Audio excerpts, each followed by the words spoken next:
one of the facilitators here this morning for building an inclusive workforce. Welcome and thank you for your participation. We are live streaming this today, so the more group participation, the better we'll make it for those sitting at home that could not make it today. We'll be here covering a couple different topics of looking at how to build a better inclusive workforce from a couple different perspectives, and we'll get more into that shortly, and I'll introduce or hand it off to my counterpart. Your category, what department? Apparently I need to give some more information. Yes. So originally from Tucson, Arizona. I worked in South Tucson for a while, focused more on EMS. I was the president for a large local, about 1,200 people, representing non-suppression EMS providers throughout Arizona and the Phoenix and Tucson valleys. I joined the elected Human Relations Committee about 4 years ago, representing the LGBTQ category when that was added at convention in Las Vegas. I'm now retired, living life in St. Louis, Missouri. All right. My name is Roy Macoso. I'm from St. Paul, Minnesota, Local 21 up there. I represent the veterans category, 23-year Marine between active and reserve. Additionally, on top of that, I was the chairperson for our Human Relations Committee within Local 21. I've since kind of passed the baton and that torch on to younger leaders. What else to say about me? I think 15 years on the department and truly enjoy the job. Morning, everyone. My name is Barry Stafford. I'm from Local 718 in Boston. I'm a captain in the Boston Fire Department. I'm in my 38th year, currently the Operations Tour Commander on Group 4. I joined the Human Relations Committee the same year Kevin did in 2016. It's my pleasure to be here this morning, and to start things off, we're going to do a little bit of housekeeping, which is required, so we all know we're all busy affiliate leaders and calls keep coming in from back home, but we ask that if you do receive a call and you have to take it, if you just could go out in the back and do that, that'd be great. Also, the exit is out the back. If you need, restrooms are along this wall right there. Also, in case of a water emergency, the back of your chairs can be used as a flotation device. This morning, we're going to talk a little bit about inclusiveness, but before we get there, we want to remind everybody that there is a connection on your app that you got for the phone for FirePack. Everybody knows in here the importance of facilitating our access to legislation and our elected leaders, and the best way to do that is FirePack, so they ask that you think about lining up and donating if you could. So this morning we're going to talk about building an inclusive workplace and the benefits to the fire service and the community for increasing diversity in the fire service. We're going to talk a little bit about the ways that we can enlist enthusiastic participation from the members, identify local communities that may be underrepresented, and some leaders in those communities that can help in our recruitment efforts. We're going to describe different ways that we can build a more trusting relationship with underrepresented communities, some of the best practices we can do for increasing recruitment, some key obstacles to retention, because once you recruit them, you want to keep them, so that's important as well. And we're also going to describe towards the end some of our SMART goals, which is just a technique that we can use to keep some of our processes moving forward. And with that, Roy? All right. So to kick things off, we're going to talk a little bit about the mission about building an inclusive workforce. And most of the HR breakout sessions have been pretty packed. So I commend you all. I've seen some of the same faces for 2 or 3 times. So you all have a commitment to this work. So I commend you on that. You truly need to make it a mission, not only for your local, but also your department. So we're going to start with just a couple questions, and I just ask for plenty of engagement from you all. The first one is a diverse workforce a nice thing to have or something we need to put a lot of effort into? Is there a value to it? Should we put a lot of effort into it?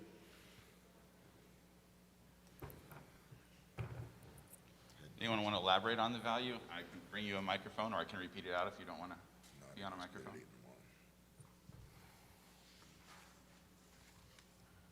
Why is it something we need to put a lot of value in? Bring different ideas, right? People come with different backgrounds, they bring different ideas to the table. Great.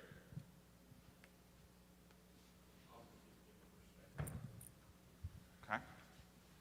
Different perspectives, different ideas.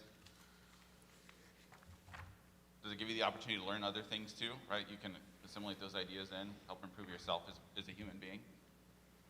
It's a pillar of the foundations of being adaptable. Fantastic. I love that. So a pillar and a foundation to being adaptable. And that's really our goal in life, right? We want to be adaptable to a lot of different emergency situations. We plan them out. Life doesn't really go as planned. I think we talked a little bit about some of the benefits. I guess I'll change this question. What are some of the benefits or perceived benefits for the fire service in general? If the fire service is more diverse, more inclusive, more reflective of the community, how does that reflect back on the fire service?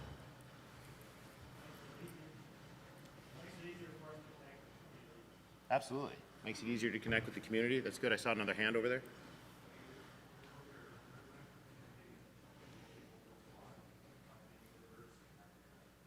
Absolutely.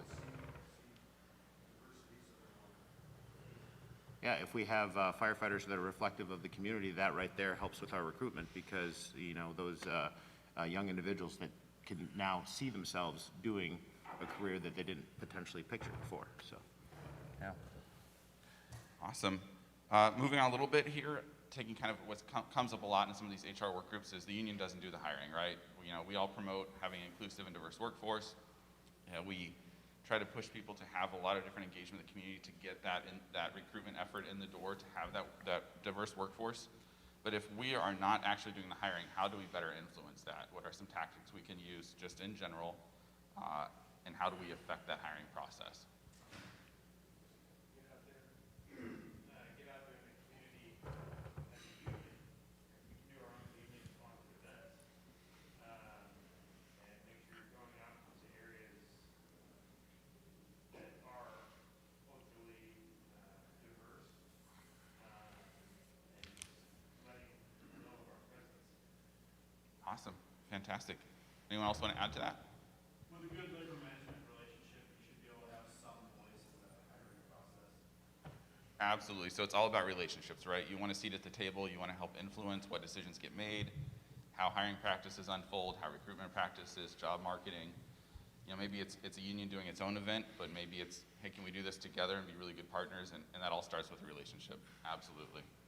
I think that's a great point, that great labor management relationship, because there's a lot of times, especially around hiring, where that relationship might be a little bit combative. So just working together and understanding the value kind of starts people kind of that conversation on an equal plane. It also assists very much in the idea that you succeed in finding the best candidates, the most successful candidates who are going to stick around. It goes back to that retention issue. That makes everybody, you save money, it's more efficient, it's good for everybody. Who would you want to involve in a diversity effort at your affiliate?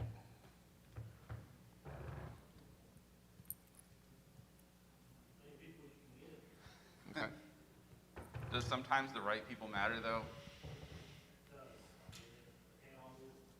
But even if you may all be similar in some areas, there's still going to be some diversity, backgrounds, work experiences, age. There's still more. That's one thing I've learned this week. There's still a lot more diversity, even when we appear to be similar or like-minded. We still have a lot of diversity. We just might have to look a little bit harder. Is that really diversity or personality? I still think it goes back to being diversity. Because, I mean, you get a lot of guys who all look the same and the rest of this stuff, but they have different personalities. They come from different, parts of the city, blah, blah, blah, blah, blah. But is that really diversity? Well, and I think a couple of you I've seen before, and you might have been in the class where I brought up an example where the IFF's elected HR committee provides technical assistance to cities and municipalities and locals across the United States. And some of the topics that come up are exactly what you said, right? Like, we might all look the same. So from the outside, somebody's, hey, you're not really a diverse group. But when you start talking to people, it's skill sets, right? Like, inner city kid probably doesn't use a chainsaw before. So, somebody who maybe lived in a rural community or grew up, with the need to use a chainsaw at home for whatever reason, you can bring something to the table where this, inner city recruit has never had these experiences, never played with a piece of rope before. So you have a lot to bring, even if everyone looks the same. You're right. There's value in every person. But I think, you know, when you do that recruitment effort, you do want to make sure you can highlight those diversities and be able to articulate them, excuse me, and not just, hey, I promise we're all different, right? Yeah, and it would take, if you're going out and doing these on the outside, as you know, as you mentioned, it's a very good point. We are diverse in our skill sets, but on the outside for recruitment and for retention, or recruiting situation in particular, oftentimes people just see the outside, right? These areas that we're trying to go to and try to get people of all different backgrounds, races, and ethnicities, and sexual orientations and stuff. It does help to have people that represent those individuals, right? So, Folks who look, for me, there's no one that ultimately inspires me before I got into this, right? that was, But it didn't deter me, but some people it does. Yep. It's a really good point, right? If you have a recruitment or a job fair, the local's holding an event, and you know it's 8 white guys that all look the same standing up at this recruitment booth, and you're, you know, a young black man walking by, are you going to feel welcome to say hi? And you know, that's not I haven't had that experience in my life, so I don't know, but I would assume that you probably wouldn't feel as comfortable if it was really a diverse group that's standing at some recruitment booth where you feel like, hey, like, I look like that could be me, you know, can you tell me more information? And I think that can go a long way. And not to devalue that we each bring something to the table no matter what we look like. Yes?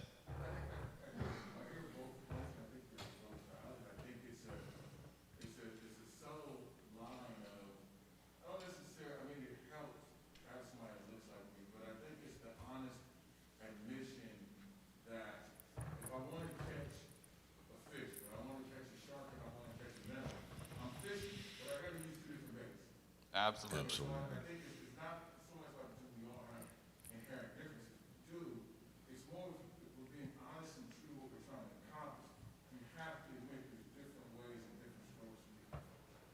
And you can't take the real antiquated model. I put out the path, I went into the neighborhood because it's like a fishing tank. Yeah, you got to look in the water, but a shark is not interested in the little piece of bait. Yep. You know, so I think all of the points are very valid. It's more of what we're trying to do and be the best way to put the fish we're trying to catch. And I think you have to go fishing every day, right? It's not a caught one, let's move on. It's an ongoing effort for your local and for your departments. Yeah, continually changing. I heard a couple things here, just going back to the gentleman's question who said you're diverse within certain groups, even if you look the same. And there is that diversity of thought. You might have 3 white males, right? One in their 20s, one in their 60s, one a member of the LGBTQ community. There is diversity of thought, there is age, there's experience, there's background, socioeconomic background. One person could have been raised by a single mother or a single parent or whatnot. So I think all of that helps build. So I do agree with what you're saying. And I think within the fire service, our diversity of thought and the way we think can be impacted quicker than some of the kind of the long-term goals that we have in regards to recruiting. Because we can work on that today with our existing staff. And as we build our workforce will be more diverse, and also, you know, our culture will be more inclusive and more receptive to those young people of color, men and women that are joining our workforce. But going back to the question, is it important for leadership within the affiliate to be involved in kind of steering the direction of the diversity effort within recruiting? Absolutely. Raise your hand if you all have a human relations committee within your department. Okay, I see a couple hands, which is probably more than 2 years ago. So How many that's are planning to help start one, hopefully in the near future? Awesome. great? Great resources and a great way to get young people, young diverse, you know, members of your local involved in the committee, get them participating and utilize them for a lot of things, to include that diverse group could potentially be utilized for your recruiting team. I think when I think about a recruiting team, they are important. And every once in a while, you know, whatever your hiring pattern is, every 2 or 4 years, your recruiting team pops up. And there's times where folks join that team for the wrong reasons, right? It's overtime. it's something else as opposed to the true mission. So be selective in who you choose for those, because they truly represent your department, and they are, you know, the bait. So that's it. Awesome. So we've covered having labor management involved, having your affiliate leaders involved, local leaders involved. Who are some other community partners that you want to make friends with, right? Relationships, like we talked about, is key to success in everything, no matter if it's work or personal life. Communication relationships goes a very long way. So who else in the communities are some ideas that we can either partner with, build relationships with, to help kind of influence the view of fire and EMS from a diversity standpoint, and have really good community support to open those roads, to go into the community, to go fishing? What are some ideas for that? Yes? I've always been a fan of being a partner member with school districts. School districts, awesome. That's a great choice. How many people engage with schools and do school outreach? That's fantastic. That's gone up too. Awesome. Anyone else? Community activist leaders. Can you give some examples?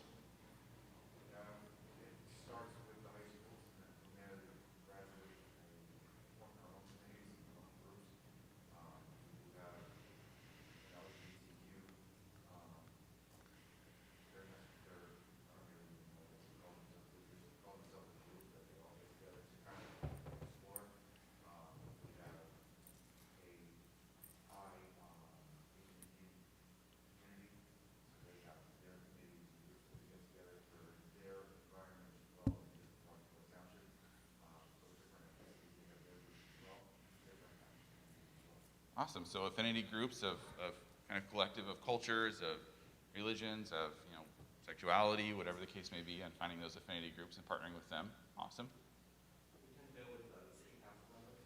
They tend to know it's not only a political effort, but they kind of know what kind of constituents are within their different groups. Absolutely. So talking to city council representatives, making some friends with politicians. Well, I heard in one of the class earlier this week, somebody was talking about the athletic directors. How around. I thought that was a really good idea. I hadn't thought about it before. Yeah, somebody brought that up in one of our earlier sessions too, of reaching out to high school and college sports teams, because people are used to being a team. They bring a lot of value, right? They're used to having a coach and a leadership model, but at the same time, it's, hey, we're in this as a team. We're going to win this as a team. It's not about an individual. So it's a great idea. On the topic of colleges, I've heard a lot of departments saying that they go out to colleges and try to recruit. And if the intent is to try to build a diverse workforce, I don't think colleges are the best place to go. Because statistically speaking, there aren't a lot of people, there aren't as many people of color in the colleges that these fire departments are going. They're reaching in the wrong area, because economic issues prevent a lot of these kids from making their way to college. It's the way the system is set up, and it's pretty unfortunate, right? So back home, and I'm from Washington, and there's a couple departments that, oh yeah, we're gonna go to this college in this state, and this college in this state, and I said, what about a high school in Flint? Well, we didn't think of that. Well, that's probably the best place to go if you want to try to actually reach a diverse group. So it's not just about the babies, it's where you go fishing, right? We had a similar, it's not issue, but we had a similar approach, and it worked out well for us on both campuses, high school campuses, college campuses, because I think all of us have an immediate need, and then all of us have a future need. And if we're being honest, diversity is not coming in our next hiring session. So diversity is more of a future need, but for the immediate need, we went to those athletic programs, and we had a presence, and we didn't come to the kids talking about recruit. We just said, hey, coach, can we hang out with the kids? Can we work out in the gym? And then the kids would gravitate to us.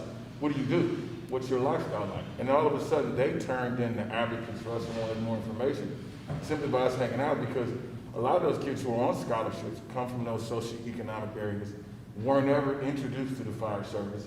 They don't know the life. They don't know the connection and how it's almost a conduit of sports. And so the light bulb went off, and we had a lot of success in that arena, as well as going into high schools saying, hey, coach, can we run your kids through a CPAC? Because all the high school coaches want to give the kids life skills about this and that. So it was a direct fit, and it was a simple plug and play that worked out really well for us getting in the community. Great idea. Absolutely. So we talked about high schools and colleges. What about military, right? People returning back, they're done with their service time. You know, what's the next step for them in life? So that's another opportunity too. Yes?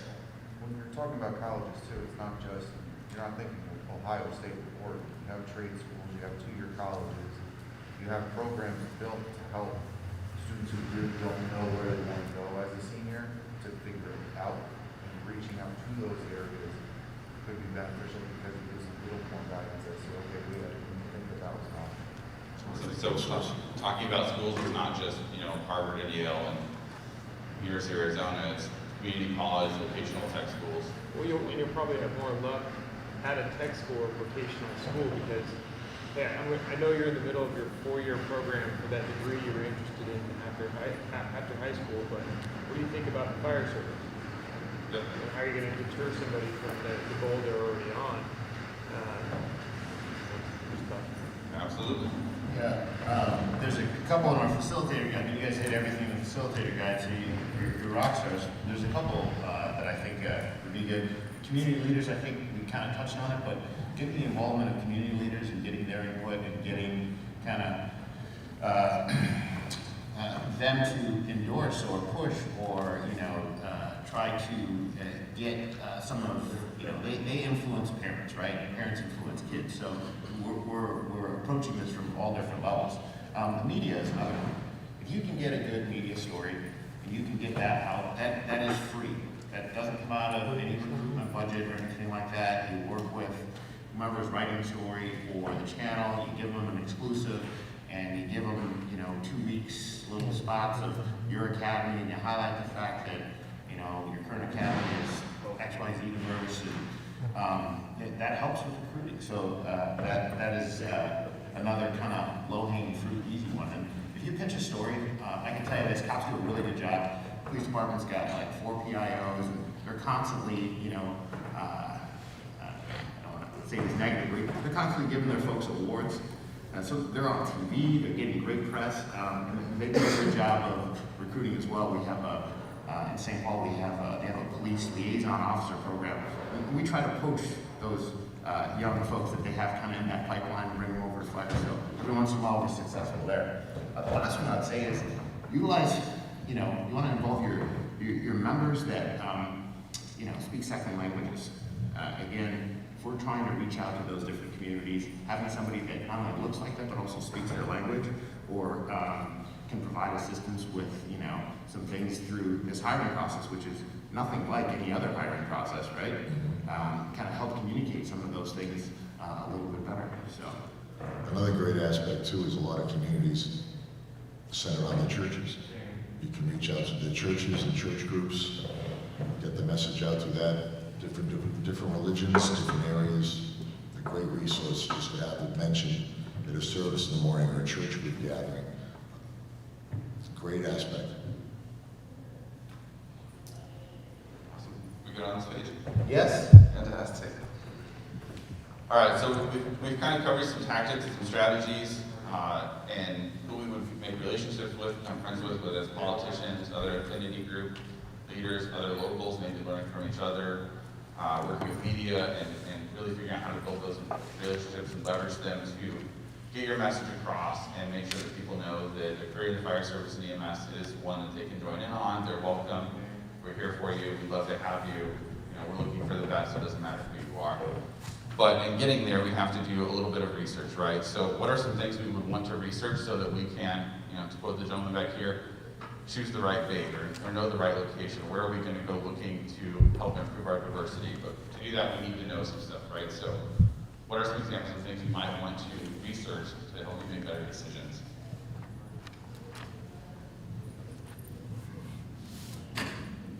The diversity of your area. The diversity of your area. How would you go about doing that? Census. Okay, so pulling census data. Fantastic. One easy way we found out is in every community you have groups like your Latino group that has a chapter or council. You tap in with them, they'll know the numbers, they'll know the pulse of that community. It'll make the work really easy for you as far as just going to a place because you have common goals and they'll be able to take away a lot of the digging work that you have to do. They'll be able to give it to you. All right, so tapping into those affinity groups that you want to partner with, and hey, what information can you give us? Where can I look? Getting that information. Chamber of Commerce, right? There's a lot of diverse Chamber of Commerce that you can reach out to that have a lot of connections to. And in doing that, whoever you reach out to, find out, research how those individual groups or how the community as a whole views the fire department. Yeah, Right? do they trust you? Yeah, I mean, we assume that it's positive, but is it? You know, it'd be best to find that out ahead of time, and so then when you're reaching out, you know, you're not up against some preconceived notion of what the fire service is. And, Yeah, absolutely. What are some other things we can look into or try to find out? Yes. You can also just partake in community events yourselves and kind of get your own personal feel as to what is out there. Okay, so show up on your own time, go join the club, go join an affinity group, participate, ask questions, even as an individual on your own time. I would say also make sure that you understand what the barriers have been in the past, you know. Are we pretty good about learning from our mistakes, or do we like to make them ourselves? But yeah, right? Ask, hey, have we tried this? Yeah, what went wrong? Doesn't mean you don't do that, right? It just means you do it better next time. Absolutely. All right, how do you guys post your job announcements today? Does anyone have any creative other than, hey, it's on the website, or posted on some firehouse.org type site? I think everybody's using social media now too. All right, so leveraging social media. Did anybody take any of the social media classes? Okay, you shout out a couple of things that maybe you learned that you might do different in regards to social media.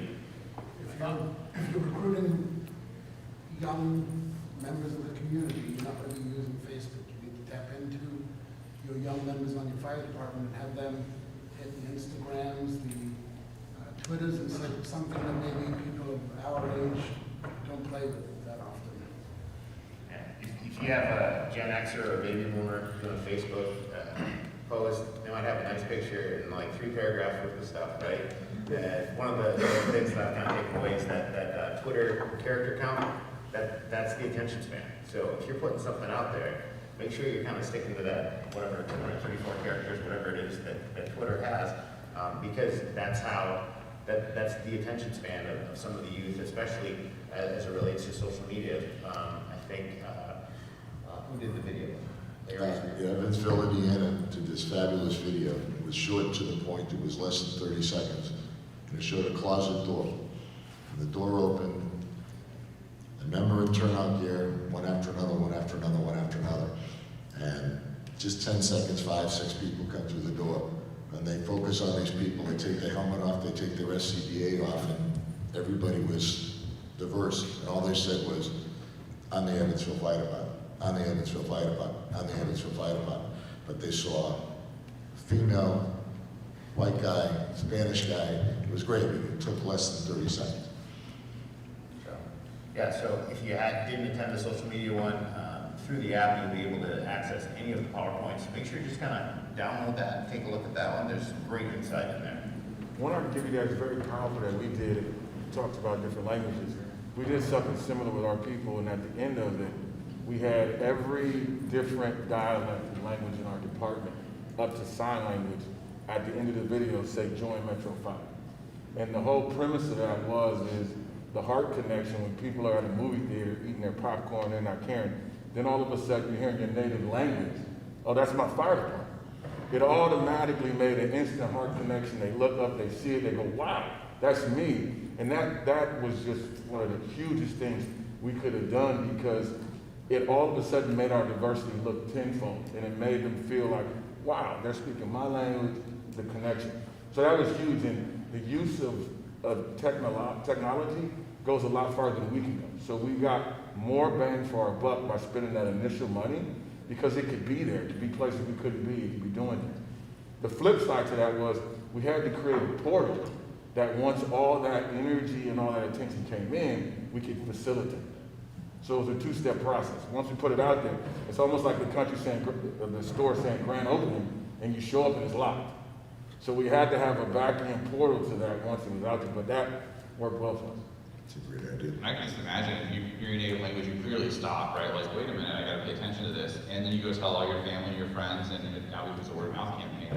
And it was I think it's really good connection. It was amazing. We had a Caucasian guy speaking Japanese because he was in the service. So stuff like that, you don't really know how hard it hits the community because it just challenges their perception of, oh, they don't speak my language, but we do. So this also talks a little bit about just when you're, researching your diversity efforts. One of the things that we should also be doing is just trying to identify whether we have any barriers in our process, right? I think language came up, and language comes up a lot because our processes are so different, right? If you go to, I don't know, 4 different fire departments in California, could you have the same process, or are they different processes? Different ones. Absolutely. So even within Minneapolis and St. Paul, we're twin cities, we border each other, we're separated by the river. The process in Minneapolis is different than the process in St. Paul. So just because somebody has applied someplace one time, they have to learn a whole different process to apply to your department. So just make sure that we don't have any barriers in place. And then also just look at past, we should be looking at the data. I think the general president talked about this and just analyzing data, right? How are we using data?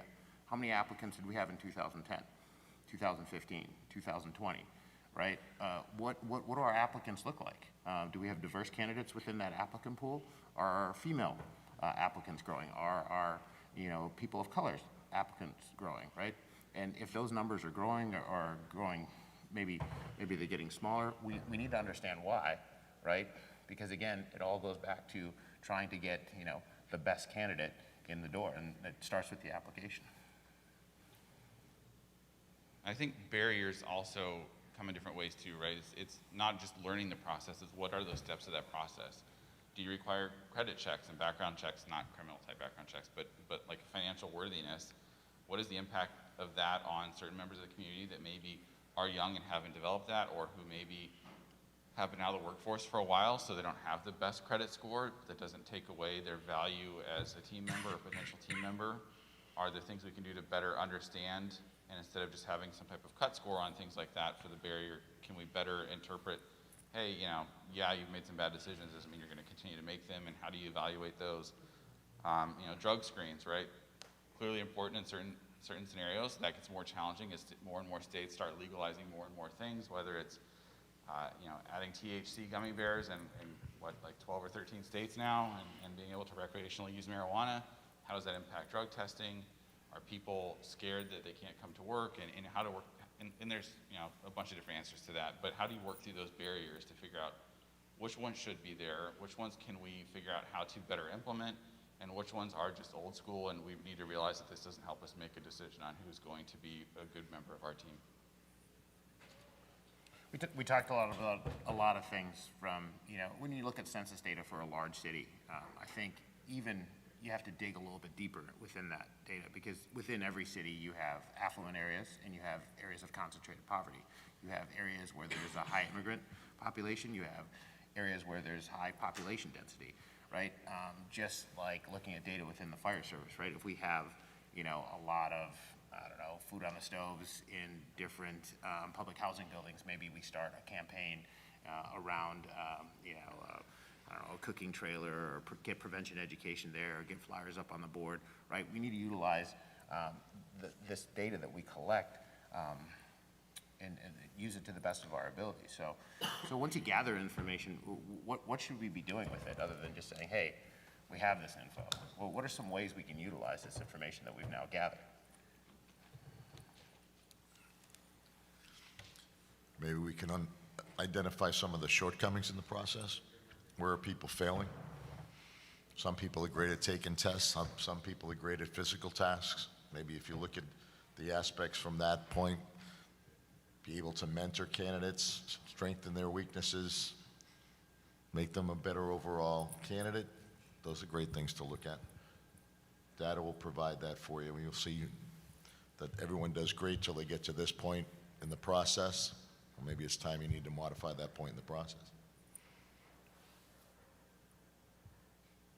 Any thoughts on how to utilize the data? Sure. So basically,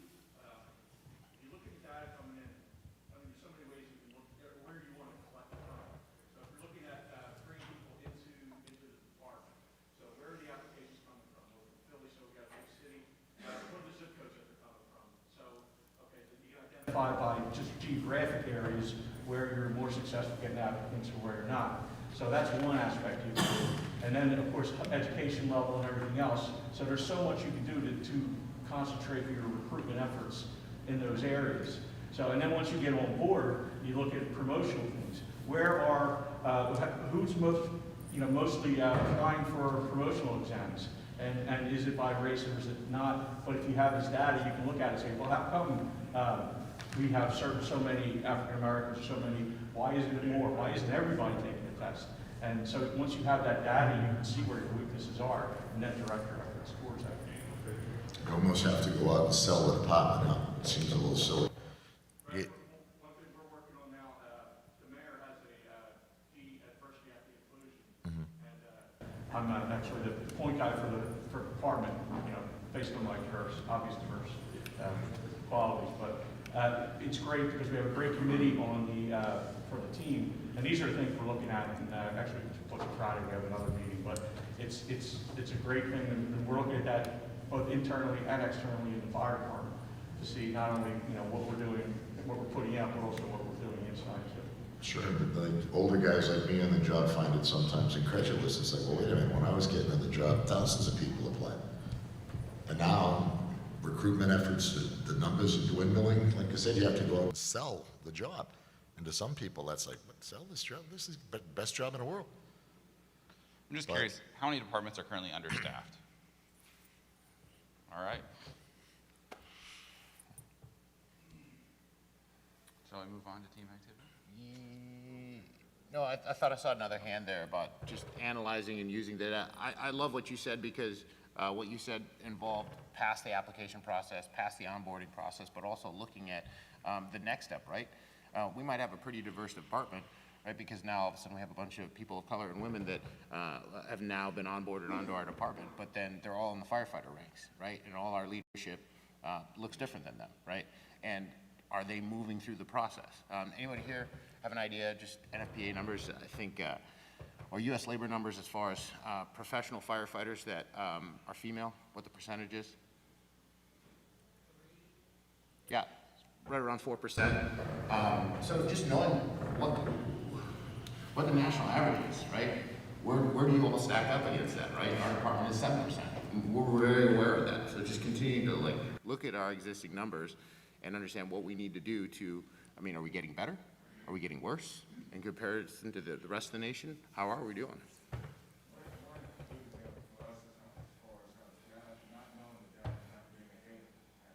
Hurt us is, in the last probably 7 years, we've probably hired 300 to 400 firefighters, close to that. Our department's turned over. The issue being is less than 0.5% of those have been diverse. Now, in this climate, we've talked about it for years, we wanted it, but the issue is we didn't have data on where are we falling short, what do we need to do, and in all of our industries and where we are, it's cyclical, we know this. So not having that information and the data to go, if we want to impact the next cycle, we need to have been doing X, shows us now to look like, well, anybody comes to, what have you guys been doing? You just hired 400 people in this climate, and 0.5%. It's because it's cyclical. We can't choose, like we talked about earlier, when we're going to hire as a local. And if we're not doing the activities well in advance, when the hiring pool that we need to pull from comes up, it's not going to. So that's where one thing we noticed is we weren't doing exit interviews on the panel that was interviewing. Because for us, the oral panel is where you get the job. It's basically where you yay or nay. And we weren't interviewing the candidates that were doing the interviews themselves, our people. So we want to change this process. We admit this is an integral part of it, but we don't really investigate it. How is it going? And so that discovery came like, wait a minute, our panelists need more training. They need implicit bias training. All these things, because we're trying to change all of these upstream factors, but not dealing with the one downstream component that really goes yay or nay on this. And so we realized we needed to do exit interviews on our own people, training on our own interview people, take control of the panel instead of going, hey, who's free the next week and wants overtime to change our culture? So we started to notice inherent problems in our own process that limited the change we wanted to make. And that's where data kind of came in. Well, I think that's a great point. A lot of organizations want that culture fit and the affinity bias of, hey, we want somebody who's going to be a really good fit for our team. We kind of know what we like, so we want somebody that matches that, right? And we're not training them and enabling them to focus on it. We don't need you to fit our culture. We need you to bring strong work ethic, responsibility, dependability, and show up and do the job and be the best teammate. We don't need the culture fit. We'll figure that out later. And I think it's a great point. We don't. In my background, same deal. Who's free today? Can anyone sit on interviews? And I think that creates a whole bunch of challenges. So that's awesome. Anyone want to add to that? Does anyone have the same struggles? I'll raise my hand. Yeah, absolutely. We're firefighters. We're really good at putting out fires, right? But we probably good to catch them in the incipient stage, or even address the fire hazard before it happens, right?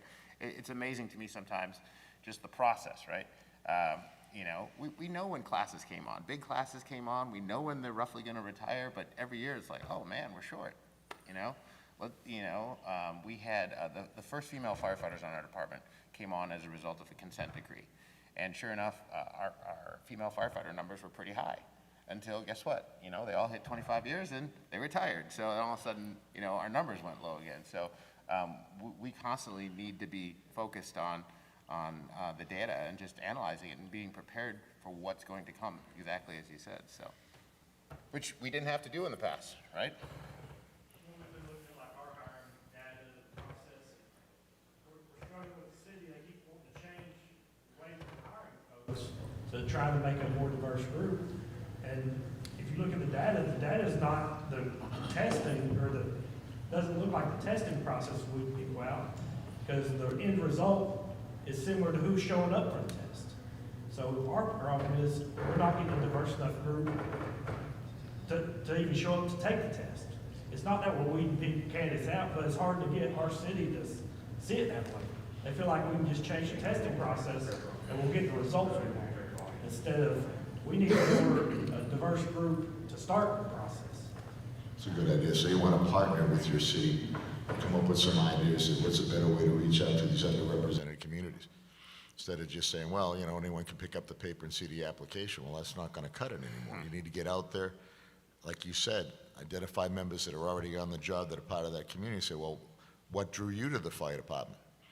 And then go out there and use their background, their experiences, and get them involved. And partner with your municipal leaders and your department leaders and said, like Roy brought up earlier, putting an ad in the paper doesn't work for millennials when all they do is look at Twitter, TikTok, and all the rest of this stuff. Maybe we should have a more developed social media campaign. You're going to add? You brought up a very subtle but very Great point that we have to understand there's two different agendas of cities and locals. And this is where I think the local has got to hold cities accountable, because we're starting to say diversity and retention or diversity and recruitment are the same thing, when they're completely not. And we got to understand cities and departments have an immediate job to recruit. I got to put a body in the seat. I mean, to be honest, they say they care about diversity. I think they do. But at the end of the day, I need somebody in the seat. I need them in the seat.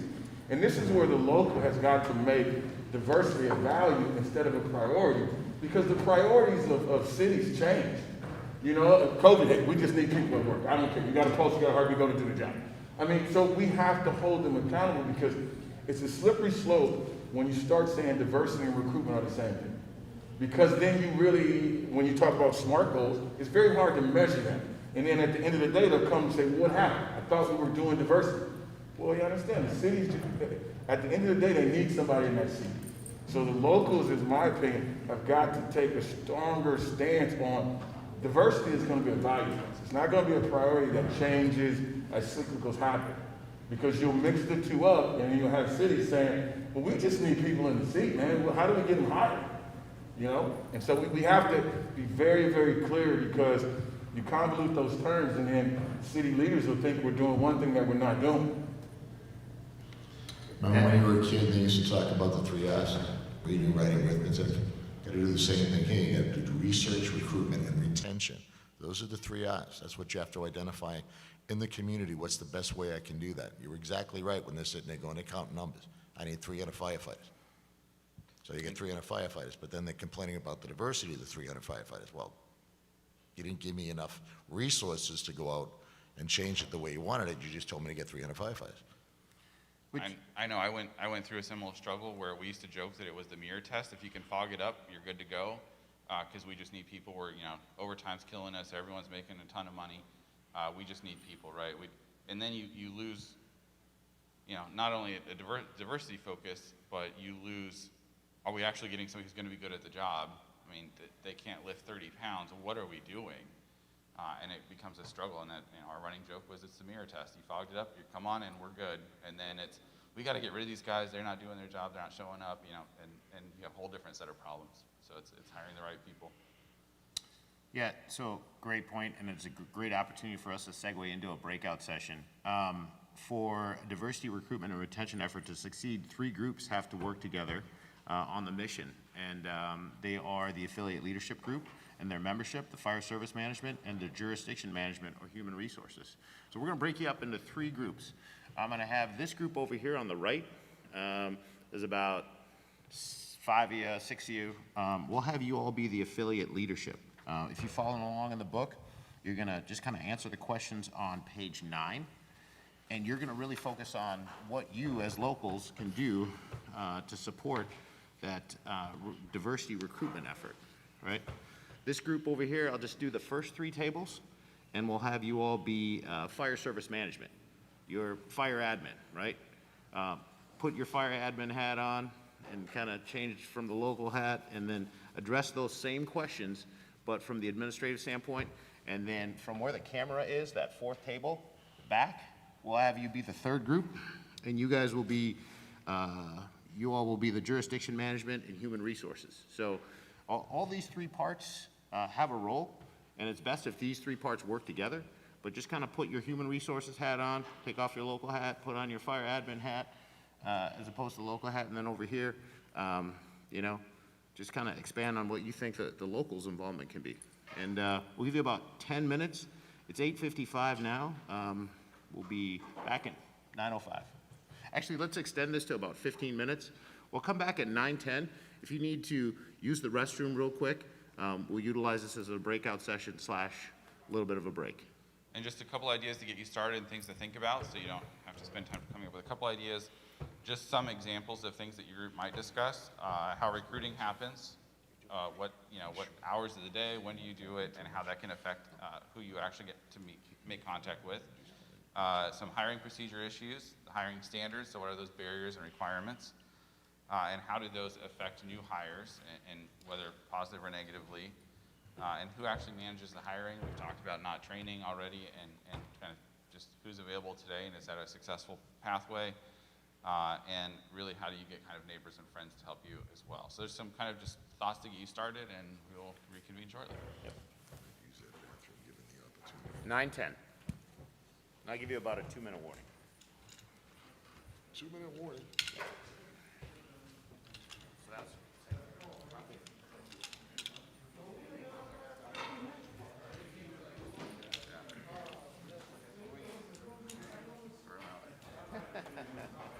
Sorry if I'm messing this up.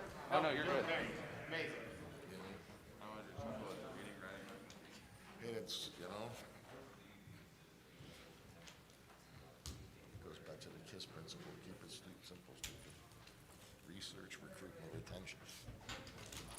Can I assist by moving the chair, sir? Oh, love it. Thank you. You're a brother. You're a brother. A brother, no lie. But sadly, that's my problem, much like the Red Sox center fielder, they can't go backwards.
our fire administration group that says, hey, we're XYZ below our authorized strength. We need to move forward and start a hiring process. Maybe you all have it where it's annually, biannually, every 4 or 5 years, or as needed. So would you all agree that fire administration usually drives the process? Okay, so I'll start with fire administration. You got a spokesperson or 1 or 2 people willing to share some of their ideas from the group? Yeah, Perfect. oh, man. Say hi to mom and dad at home.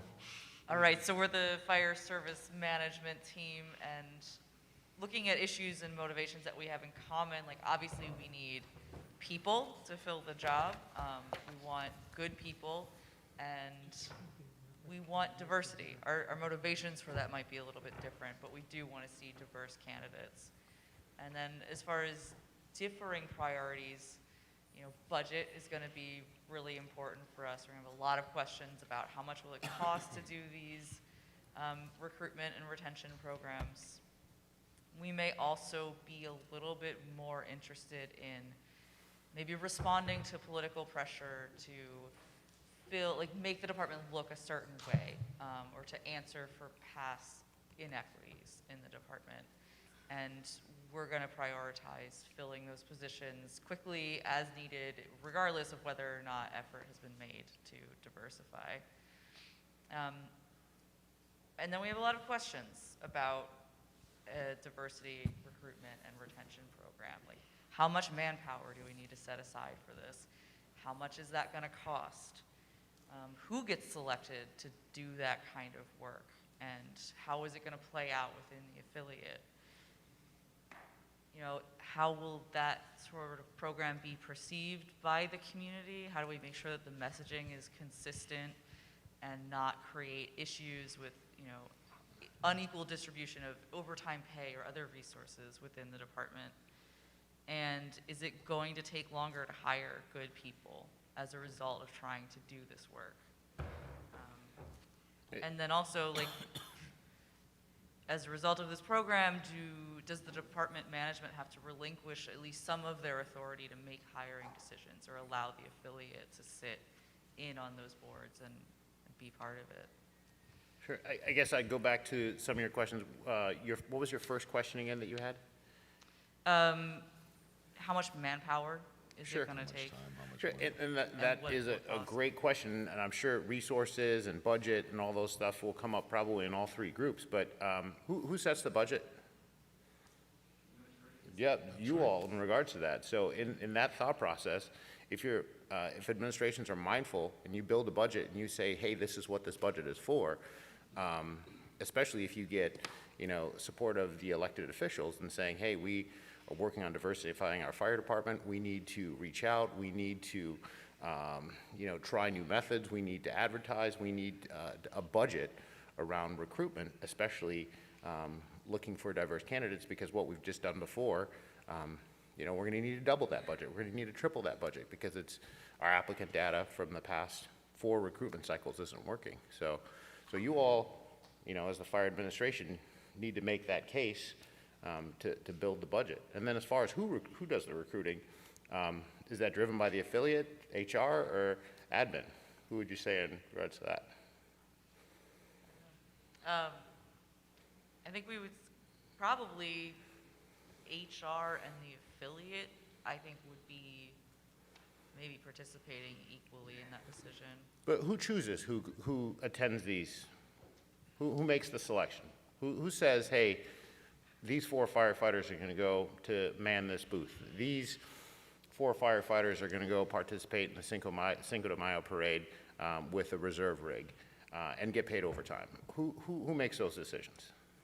Management. Absolutely, absolutely. So, who do you all? You are the fire admin group. Who do you want doing those jobs? Is it are you going to go by seniority? Are you going to go by, you know, next on the overtime list? I personally want people that are passionate about recruitment. So we're a birthday or a senior member, who's passionate about engaging with the community, and that's what we are. Enthusiasm is essential, truly is. Nice. Questions for the fire admin group? Question. So you want enthusiastic people. What are you going to allocate for training those people? How are you going to support those people? Because the issue I ran into is I don't know what to say. So I'm hesitant to go on. I don't know what to say, man. And then now my workforce just dwindled to get it done, but my goals are still the same.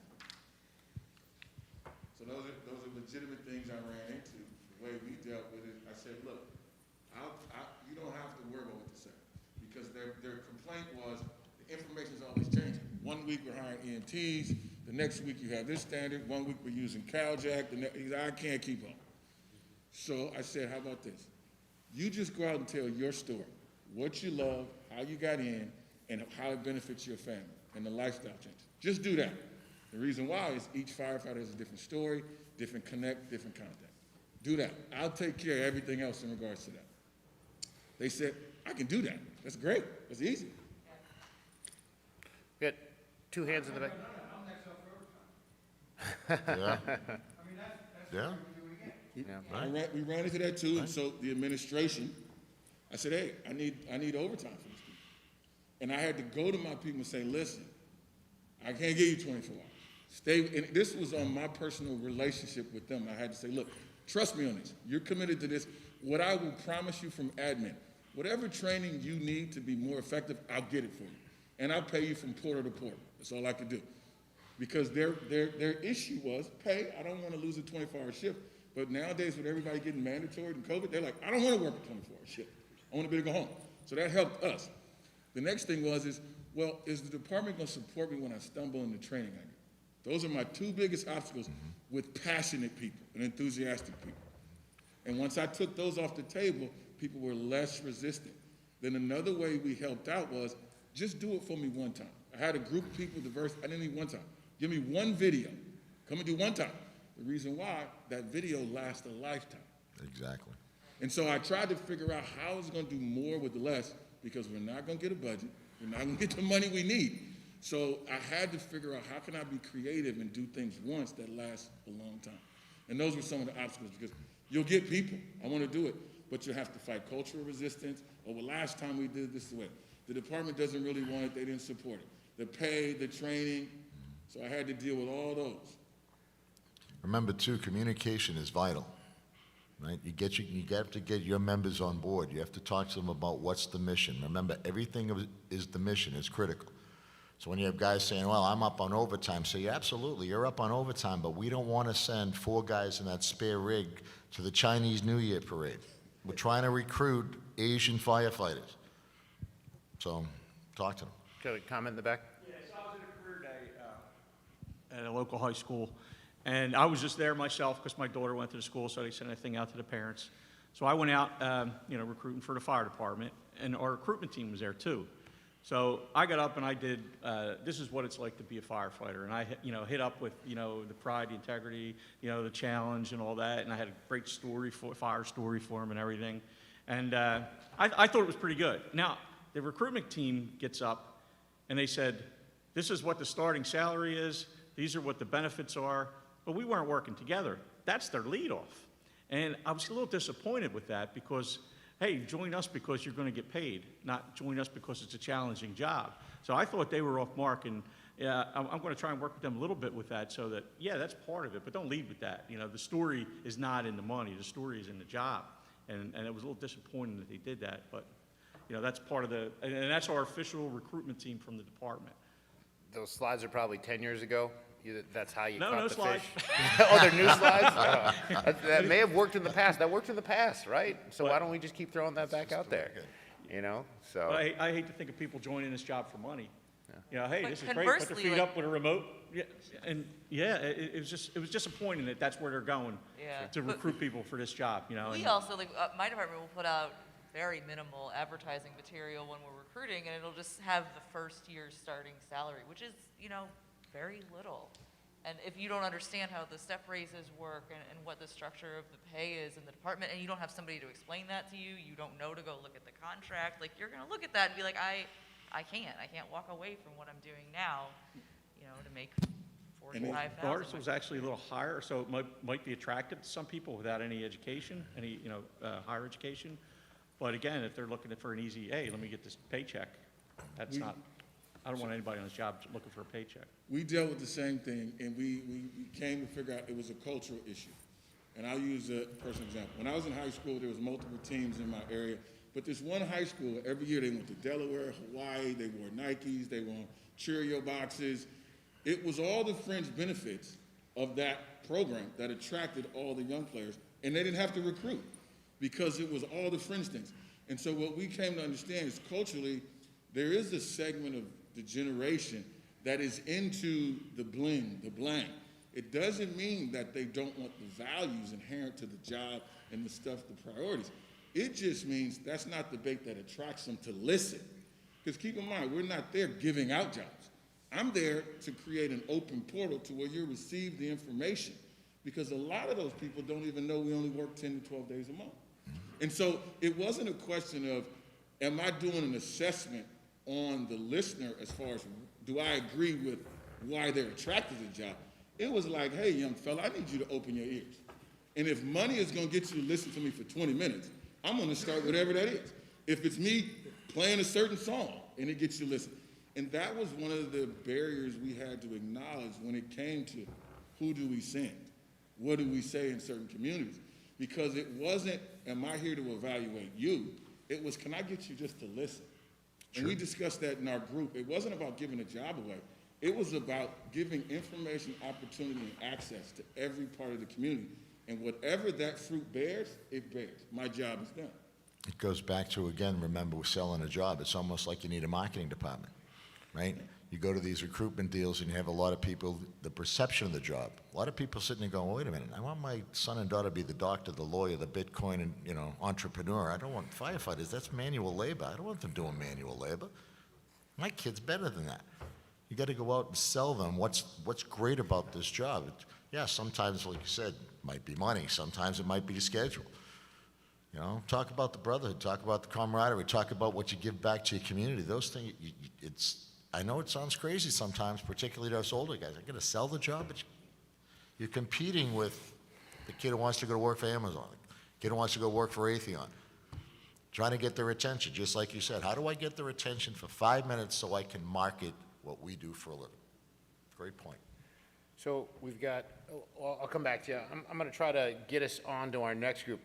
Fire administration did a great job. I think, again, just thinking about these three groups having to work together for diversity, typically, HR wants diversity. Fire administration has to figure out a way to get diversity. And then the affiliate may or may not be in support. In this instance here, we've got a recruitment issue, right? Fire administration says, hey, I'd like these firefighters that represent these.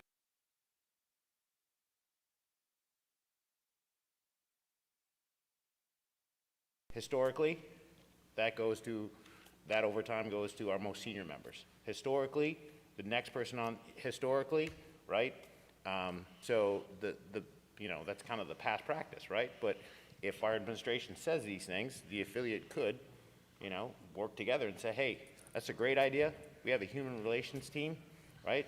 With this committee, they're a diverse committee and they're passionate about diversity, equity, and inclusion. And I think that if you were going to recommend anybody, these folks would be the best people to represent the department and the affiliate in regards to doing recruitment. So just, again, the three groups working together. The affiliate's the easy one, I think.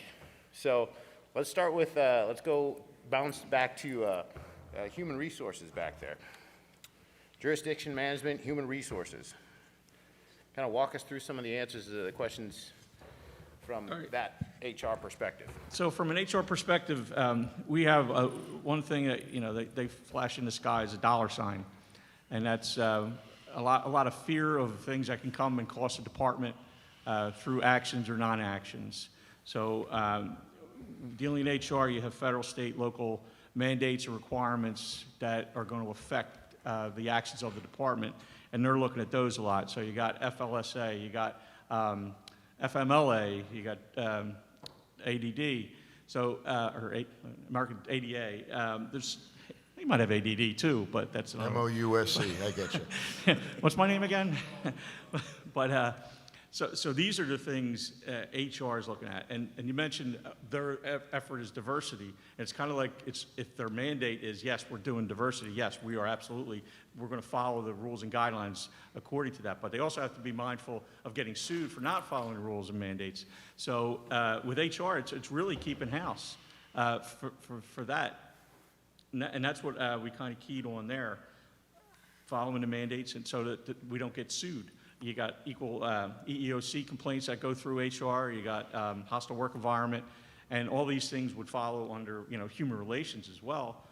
But that's the HR bit. They're dealing within their world. So as the new mandates come from the department, they have to make sure that, hey, this fits in or this doesn't fit in, and or if you try that, you might be in some trouble. Maybe it can work, but they want to make sure that the department and the union is aware of certain things that are happening and what might be fallout from certain actions. So again, as we go to the second one, what are the group's priorities? And they are basically looking out for members and for the organization. So that's what they're doing. And as far as you're hiring people too, checking the boxes. They might not be looking for the best athlete or the best person who's going to fit the cadet box, or the same thing with the lieutenant box, but they're going to make sure that with the processes that you're using, that it's being compliant to those processes, so they don't get sued otherwise. So they're looking out for the well-being of the department, and again, it comes back to money. You don't want to get sued, but you also want to take care of the fellows and ladies as well, make sure everything's okay. And so as things go, we look at again the policy for the third question. Does this policy cost us money, or can it cost us money? So, hey, we're going to try this. This is what we're doing. We're going to hire X amount of people, a certain type of people. Okay. Well, what about the civil service regs? What about all these other things that come in that say, well, you really can't? And then you got lawsuits and you're tied up at the local. Now you have members. For people coming in, the union doesn't represent them unless, like in Philly, we have paramedics and EMTs taking the fire test. So they are already represented by Local 22, so we can actually work for them for the fire test. But once you're inside, everybody's a member, so we can actually, bargain for those, everybody if there's an unfair promotional exam or something. So that's basically what HR does. They're trying to keep the rules. Hey, play by the rules. These are rules. They don't, I guess they create some of them, but they're usually guidelines, but they have to follow all the guidelines and rules that are set by all those above. Because, so policies, procedures, following rules, making sure the process is fair, equitable. What else does HR do? They kind of, does the fire department or the affiliate own hiring and testing processes within your jurisdictions, or does that fall on HR to do? City HR does actually both of them. So administrating the test, posting the job announcement. Well, we'll post it. No, it's actually posted. Everything's through City HR. Okay. Yep. So, I mean, they play a pretty significant role. One of the things that I'll point out is that, when you're looking at civil service rules or, past precedents due to lawsuits, some of these things are written or are lawsuits from 20, 30, 40 years ago that are still in effect. So, a lot of times, like that third question,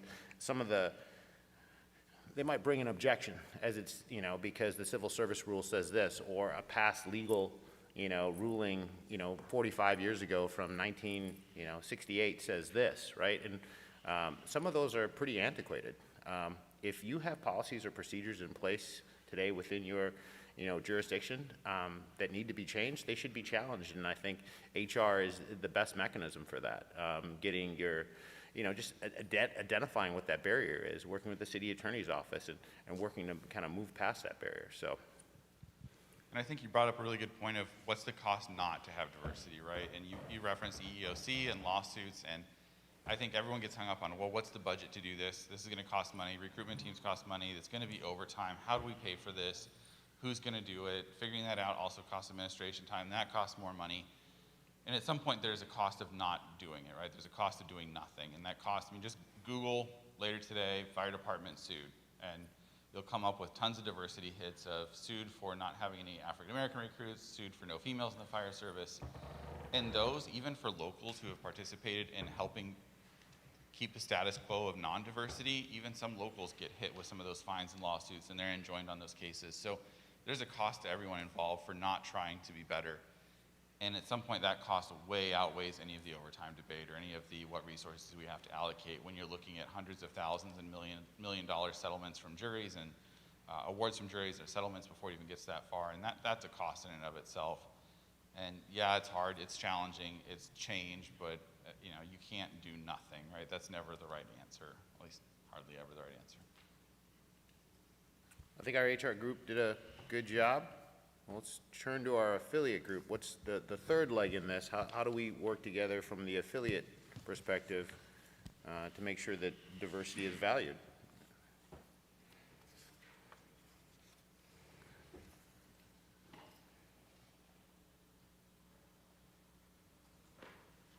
Affiliate group, you all?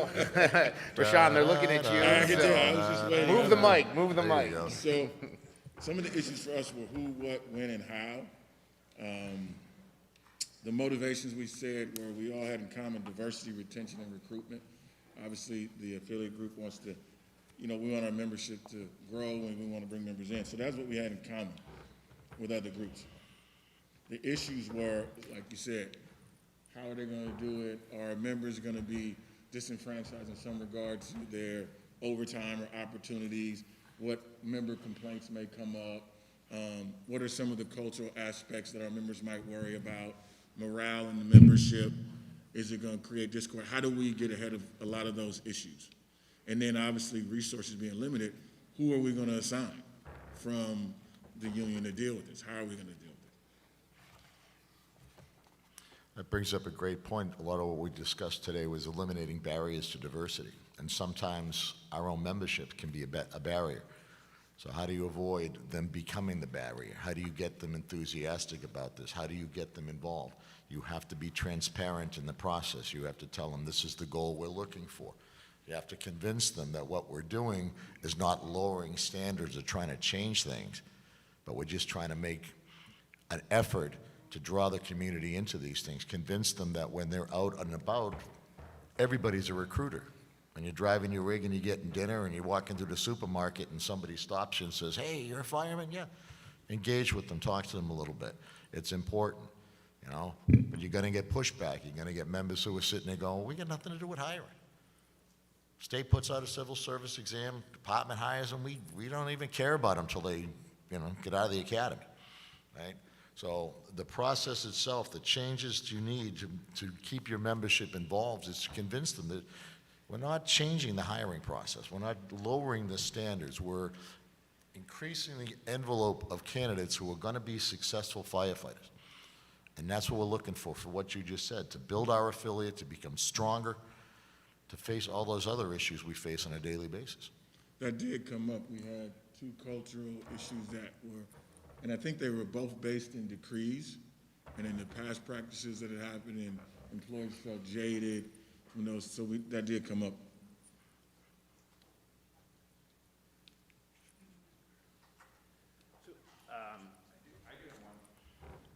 I do have one question. So let's pretend I'm your union member and you're taking a very great proactive approach and the local itself joins, say, Gay Pride Parade. You set up a booth, it costs you $100 to register and get a spot, right? It gets donated to their nonprofit, promote LGBTQ rights. Why are you spending my money on something I don't agree with? And has that come up? Does anyone have experience with that? And if it's a different example, right, it doesn't have to be gay, straight issues, but how do you deal with your own members of getting them on board to see that there is value somewhere else? Do you run a call with anybody in that community? Of course, everyone does, but it's still my money. I understand. Because we serve them and you get paid to serve them, we as a local also have to serve them. So we're going to have a face in that community so we can provide better service to that community. Fantastic. Great response. Yeah, and I think even pushing back to the broader discussion about the IFF in general, and the value of all of our members. So, all right, little flavor. How did it feel to be HR back there? Go ahead. I'm sorry. I just want to make a comment if you don't mind. Most of the people that I know, this is the opposite one. Not for the time, so I want to help people. And I know it sounds good on paper, but the real part is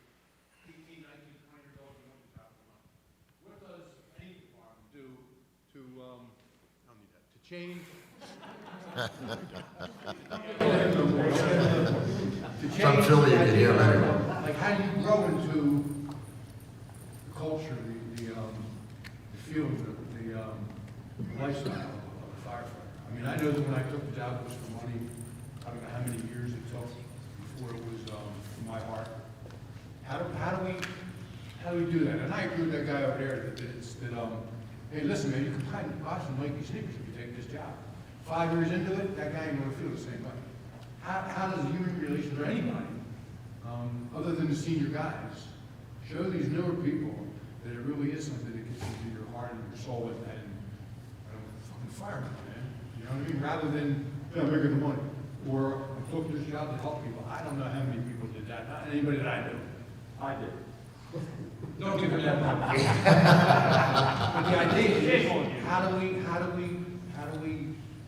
well, he was a cop first, so you know that he really. Sure, there we go. Really twisted up, but. I throw that to this group. I mean, how do we do this? How do we do And that? that's why I brought it up, because this is the group that I want to know, like, how would you do that? I know how it happened for me, is that I saw the older guys and guys that had a little more time than me, how they were real passionate about it. I'm like, wow, I could see that now. And then you becomes a lifestyle for me. I think by increasing our unity and bond in the local and in the department is the biggest deal, because sure, you may join originally for the money, but once you start feeling included in stuff and you feel like you're a part of something bigger than yourself, that's what keeps you there, and that's what drives you to show up every day and do a little bit better. I mean, I think we've all probably had worked at a station that we didn't really get along with the guys, or, you know, it just didn't feel right, and it gets to where you don't even want to go to work that day. Like, man, I'm going to have to go to that station again, and it's just not fun. And then you'll have that, you know, something changes, and now we have a fun station. I get along with the guys. We're having a blast. I can't wait to go to work. You mean I got to go home in the morning? I mean, we're hanging out and playing games. We're doing our job, and it's making us better. It's making the department better, and it's making the citizens' lives better. For us, what I've noticed, because I have many different points where I intersect with different people, and I think the culture of what we do, no matter where we are, and how we do our business and what we value, will always bring somebody in. It will always bring somebody over to the other side. And what I mean is, when we look at what people have in common, every human being wants to be valued. I don't care if you came in for the money. I don't care if you came in for the days off. Every human being wants to be valued, and they want to feel a part of something bigger than themselves, a team. And so when I look at sports, no player on any team gets to choose who the freshmen are. You don't get to recruit them, you get to choose none of them. But what happens is the first day they come in that locker room, it's a heart-to-heart conversation. We got the same goals. And you know what? In between those lines, I'm going to grind for you, and you're going to grind for me. And when we have a bad apple that won't grind, the team has a way of working it out. Now, I'm not talking about go getting involved in any lawsuits of hazing, but the core of the team has a way to say, hey, look, this is what we value. This is how we do business. We have our problems, but at the end of the day, this is the product we're going to put out. And that product represents family, and it represents brotherhood and sisterhood. And I think any human being, once they experience that at the heart level, they're yours. And I used to teach a class on falling out of love with the fire service. Like, why do most of our players at the coffee table complain? It's because we don't focus on what the core value of what we do, why we're here. We're here for the brothers. We like to come to work because I get to hang out with somebody who values me. I get to go away from my wife because there's somebody who understands me better. So that's why we do what we do, and I think that's what brings them over. If once they feel included, once they feel like you accept me here as I am, and there's a brotherhood here, that's what keeps them. Because I can tell you, I've never met a retiree that can tell me what they made day one. They always talk about it was the brotherhood. I remember this call. I remember my brothers and sisters showed up for me when I didn't expect it. I remember the people that called me and said, you had a bearing on my career, and I didn't even know it. Those are the reasons why people stay and build a career versus a job. And I think it's our job to make sure once they're in, we highlight that. We keep that in their face. Because we don't do musters anymore. We don't do the things where everybody get together in the car and go to a different place and compete in things anymore. And that's what we have to focus on. That's what keeps people. That's what holds their heart engaged into the business that we call our lives. And now what hooks them, I don't give a shit what hooks you. I want to get into the fact that I'm going to keep you. It's like dating. We all showed a different side of ourselves to the significant other to get them to go on a date. And then the reason we asked them to marry us was because we saw their hearts and they saw ours. And so my question would be, do those employees, after a certain time, see the heart of the department, the heart of the people? And if they don't, that would be my job to make sure they do. That's an excellent point. But when you talk about recruiting, something to look in the mirror about is how welcoming is your firehouse? Right? Do you have a neighborhood that the doors are always down and people walk by that firehouse thinking it's a fortress instead of a community asset? Do you engage with the members of your community? Do you show them a little bit of what the Brotherhood's about? When you're out, like I said earlier, when you're out and about in the neighborhood shopping and the rest of this stuff, show them that there's something beyond that. So when they come by, you might get that little kid, middle school, starting high school, like you said, that freshman who walks in there, saying, well, you know, they kind of standoffish. But when he starts seeing, well, there's a guy who looks like me, or there's a girl who looks like me, or there's someone who speaks my language, and he seems happy and engaging, and just, how inclusive is the place? And Here's one that we realized we could do for Christmas that would shock the world. Black Santa in my community, the station. Get a Santa suit, get in the community, free pictures. Imagine what that would tell the community and the people and the kids that would come out and be like, oh my gosh. And we're at the station anyway. What does it take? A Santa suit off Amazon? $30? It's little things like that, like you say, where the community goes, oh wow. I mean, a small morsel of time for a very huge payoff. And to piggyback on that a little bit, like if you're gonna, you know, send diverse members of the department out to do recruitment, you gotta make sure that they think it's a great job, you know, that they are being welcomed in the department and they do love it and they do feel included, because you can send them out there all you want, but if it doesn't ring true, if they're not having a good time at work, like that needs to be addressed, you know, before any of these other initiatives are really gonna It's take that root. enthusiasm aspect, right? That you want the guys out there who want to do this. And you have to think a little bit outside the box, right? Sometimes you have Little League parades every year to start a Little League. Everyone goes out and you get the fire truck leads the Little League parade. Well, maybe try it with a soccer league, right? Think outside maybe a cricket league. I mean, you know, some other groups that are out there that don't usually think about this. But all of a sudden, if you put your foot forward, saying, yeah, come talk to us, come engage with us, come see what we're all about.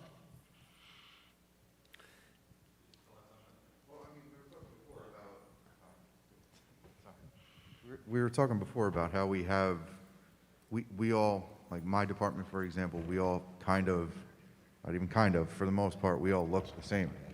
We are different, we have our differences like we talked about, but I think the reverse of what we're just saying is also important. New guys coming in that do have that drive, that do have that enthusiasm, having other guys who have lost that love for the service. Making sure that you engage all levels throughout your career so that we remain enthusiastic about it, and then in turn can show that to people out in the community. I'm only on the job 2.5 years, and guys look at me and they're like, why the hell are you in the prevention bureau? Well, it's a promotion from my department, but it's also a way for me to get out into the community. It's a way for me as a 35-year-old rookie to say, look, you don't have to do this right out of high school. You may not know what you want to do right now, but how many of us, like I just started and we changed up our program to go to daycares and elementary schools and how we go about approaching the kids. And I said to them, look, how many times growing up did we look at a guy in gear and go, that's kind of scary, even for us. And we do it every day. So while we're going around, we're pointing out all the cool lights and all the buttons and all the levers and everything. Well, why don't we station our gear around it? And we'll put on our gear as we walk around until I'm on full SCBA and you hear what I'm like on air.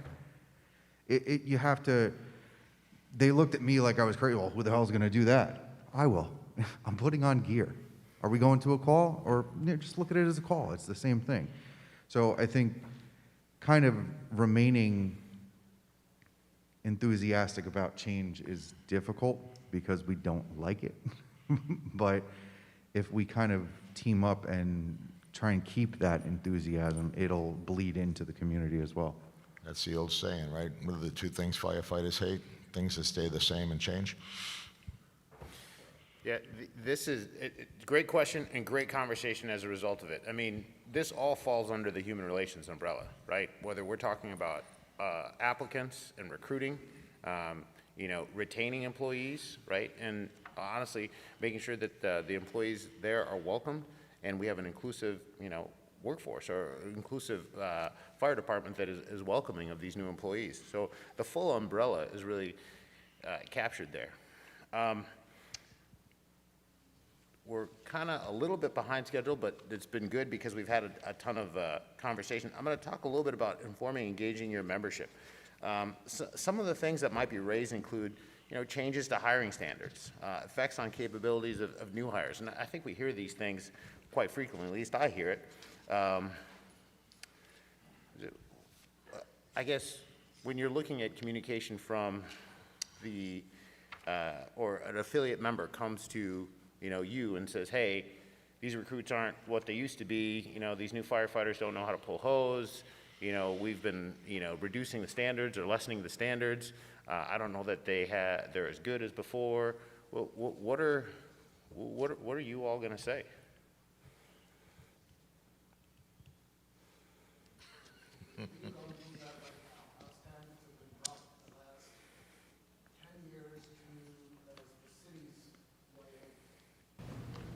Getting applicants. When our membership come and talk to us, we tell them that we have candidates of different abilities coming into the firehouse now, and it's their job to train. And when we're a smaller department, we've got 3 stations, 54 members. When we get a new recruit and we put them out of station 2, it is that lieutenant's job to train their candidate up to the point that they can do the job. So if you realize that your candidate can't open hydrant or pull a hose, guess what you're doing Monday morning? You're opening a hydrant, you're pulling hose, and you're teaching that person to do the job. So that's kind of how we pushed it back on our membership is, they're on the job now. It's your job to make sure that they know their job and they're going to go home safe. Does that breed resentment sometimes? What's that? Does that breed resentment sometimes? The older guys are sitting there going, I don't have to do this. What am I going to do with this kid? What's this kid doing here? You can't open a hydrant. It does, but we've also, we're kind of lucky because we've had a lot of turnover. We've got a lot of younger lieutenants now, so we're trying to change the mentality to include more training at the station. So it's kind of going hand in hand with that. But yeah, there's still some people that sit in the corner and, It's a great point to change the mentality. Stress the fact that this candidate might have trouble opening a hydrant, but boy, you go on an EMS run, he's an all-star. Just out of curiosity, how many departments have a mentorship program that's not skills work duty based? Where you just, hey, I have somebody that is here to talk to you, support. So we got somebody in the back that has one, a couple over here. I mean, that's a great thing too, right? Yes, skills are important, being able to do the job is important, that's top of the list, but being able to have somebody to talk to about, hey, I'm really having a hard time with station life, we used to have people like, I've never cooked for more than myself, and I've barely done that in life, and now I'm cooking for 12 people. I'm scared to death. What do I do? Simple things like that of how can you welcome somebody in and help, bring them into the fold and making them feel comfortable, not just with duty performance, but with station life, right? It might be different for a lot of people, especially, you're joining in your 30s. That's a whole different set of challenges because you're not really moldable at that point. You are who you are, and how do you fit in better and have programs to support that. So awesome props to you guys who have that. I think it's a great idea. So standards, I'll just kind of put you on the spot. You said standards have been kind of lessened over the last 10 years. Give me some examples of some of the standards that have changed to increase your applicant pool.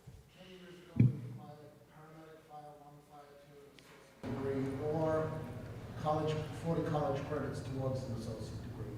My last hiring recruitment, we required fire 1, fire 2, and EMT basic, and those are the minimum standards. And my my state, actually Fire 1 is minimum standard in my state to go into interior firefighting. Everything else, we're gonna train them on the job or send them to paramedic school.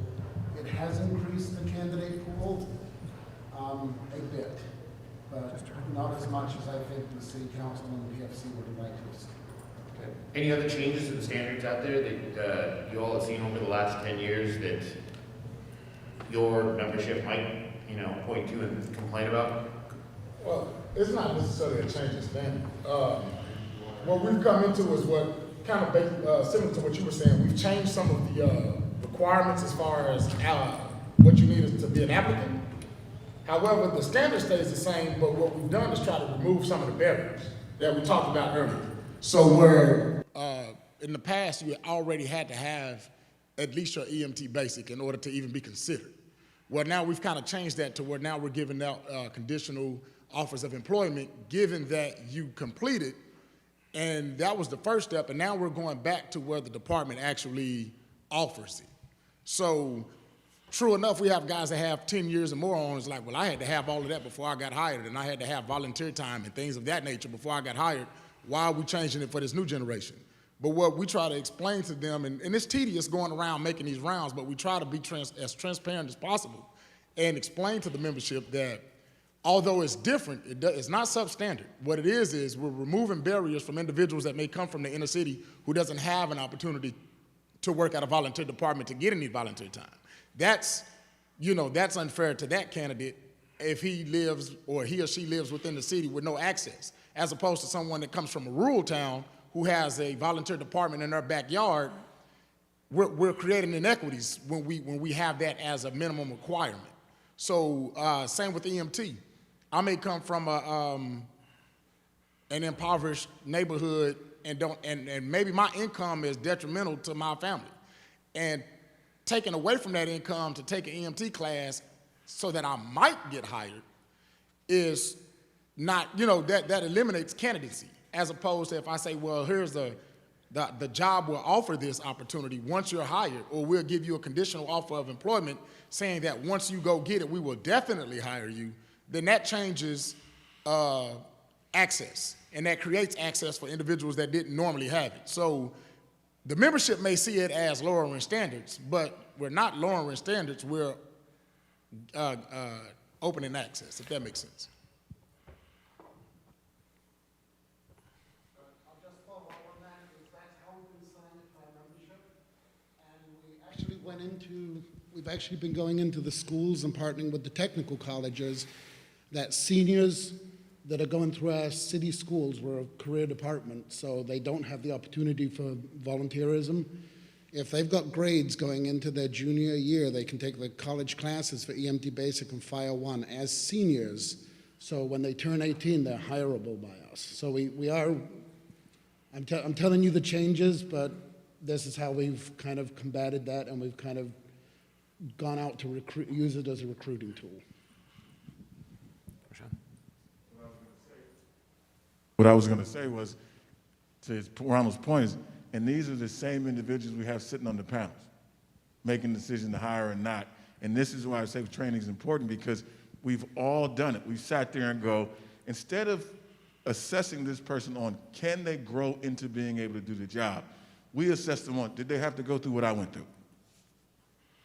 And that is one of the questions I've had to talk to every panelist about. Is like, look, I'm not asking them to wade through the same shit and climb the same mountain you had to climb. That's not what we're here for.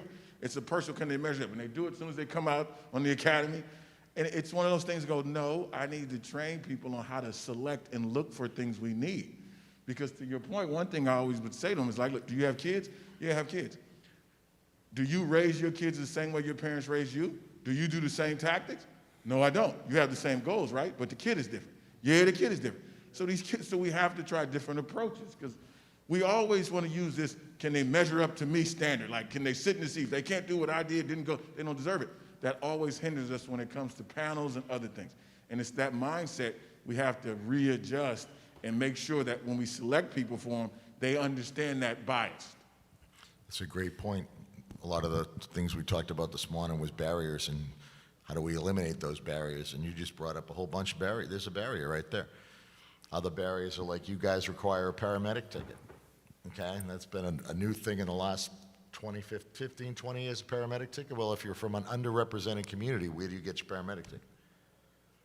Okay, and you go from state to state, the requirements are different, but if you need that paramedic ticket, do you start something like, I don't know, like you said earlier, seniors in high school, community college, things like that? Do you offer tuition assistance to underrepresented neighborhoods so they can get into those kind of programs to give them that shot?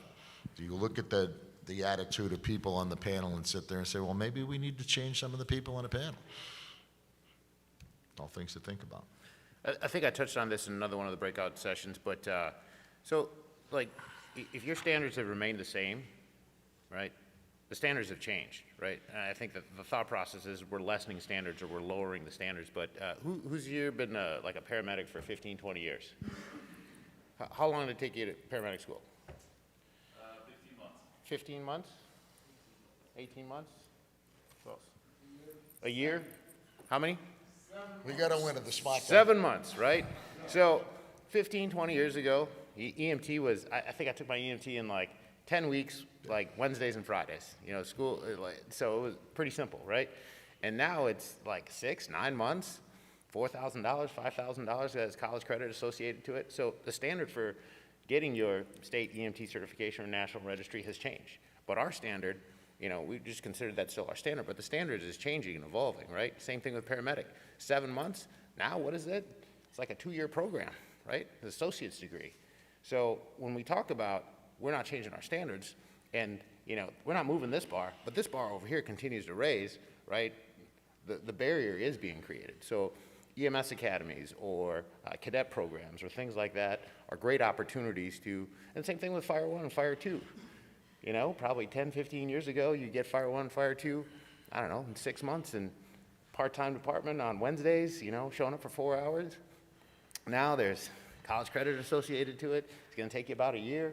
So again, here's our standard, but, you know, what you have to do to attain those standards continues to just stack up. So just be aware of that. When they give you pushback about the standards, ask them if the job has changed. Yeah. I'm the old guy. I'm in here. I'm on 38 years. When I come on 38 years ago, we did bread and butter fires. That was our niche. Then we got into hazmat. Then there's technical rescue. You know, then there's terrorism, and goes on and on and on and on, things that we never did before. So as the job evolves, members have to evolve, so the candidates have to evolve. It's all part of the deal. Within these packets, there's a ton of great conversational items on community outreach, cultivating candidates, and retention. We'll talk briefly about SMART goals, and then kind of summarize some things and provide you with some additional resources. Kevin? Kevin loves SMART goals. Let me catch up to you. All right, how many people have their executive board actually go forth and set goals for the year? One? The rest of you just wing it? Yep. I can do this summer. I've done both, I don't judge. You know, so the idea is you have to have an objective, right? We have to know what we want to do. And we have to be able to clearly articulate what that is so that we can have a plan to get there and measure ourselves against that plan. So one of the tactics is SMART. There's tons of different things you can use for organizations. SMART just happens to be the most common one. So SMART stands for something. I prefer just to learn the word. Some people love mnemonics. Talking medic school, the AEIOU tips and dumbbells and sludge. It was just easier to remember what to look for than all the letters for me. But SMART, so we want things to be specific, right? You have to know exactly what you're trying to do. Just, I'm going to change the world. Like, that's not really a goal. That's a dream, that's a vision, that's not a plan, that's not a goal, that's not something you can articulate how you're going to do it, or how do you know that you've gotten there, right? So it has to be something specific, and that thing has to be measurable. So you know, I'm going to be rich someday. Cool, what does that mean? Does it mean you've got $1 million in a 401k and a pension plan? Does it mean you won the lottery and got $600 million, or does that mean your house is paid off, your car is paid off, and you can live on a fixed income and you're happy and all your needs are met? So you have to clearly articulate what does that mean to you and how do you measure those? And somebody has to be responsible. So it has to be assignable or accountable. You can't just, the world's going to be changed. Okay, by who? You know, who's going to do that act? Somebody's got to do something. And we talk about recruitment, who's going to be responsible for collecting census data and figuring out what the community is that we serve so that we can try to align ourselves to represent that. Somebody needs to be responsible, so that's the assignable. It has to be realistic, right? Like, I'm gonna be a billionaire in the next 2 years. Clearly not going to happen under any circumstance. So is it really a goal we can achieve? Otherwise, we've set ourselves up for failure, right? It has to be something that's realistic, solvable, measurable. You can't live in fantasy land. It's the best place to live, but it doesn't work when you're trying to actually feel accomplished. And time-based, right? It's not someday we will have a diverse workforce. Someday we'll get around to collecting data. Someday we'll improve our hiring process. Someday we'll provide training for those that are doing interviews. It's by next quarter, we will have identified the census data and the resources we need. By next month, we will have contacted our affinity groups, the Chinese group, the Jewish Center, the LGBTQ Center, and built relationships and gotten contacts. Those are things that have a time base because they have a date. If it doesn't have a date, it's not a plan, it's not a goal, it's just a vision and idea. Make sense to everyone? All right, so we do have some blank templates in the back. So if you flip through you don't have to do it right now, but there's some just to kind of give you a head start of what are you trying to accomplish, when are you going to accomplish by, who's going to do it, how are you going to measure that, and kind of work through with your local. Obviously not something we can have to do right now, but there's certainly resources available just to get you started. You can also Google SMART goals. There's tons of resources online. There's Excel spreadsheets to help you fill it out. There's the worksheets in the back.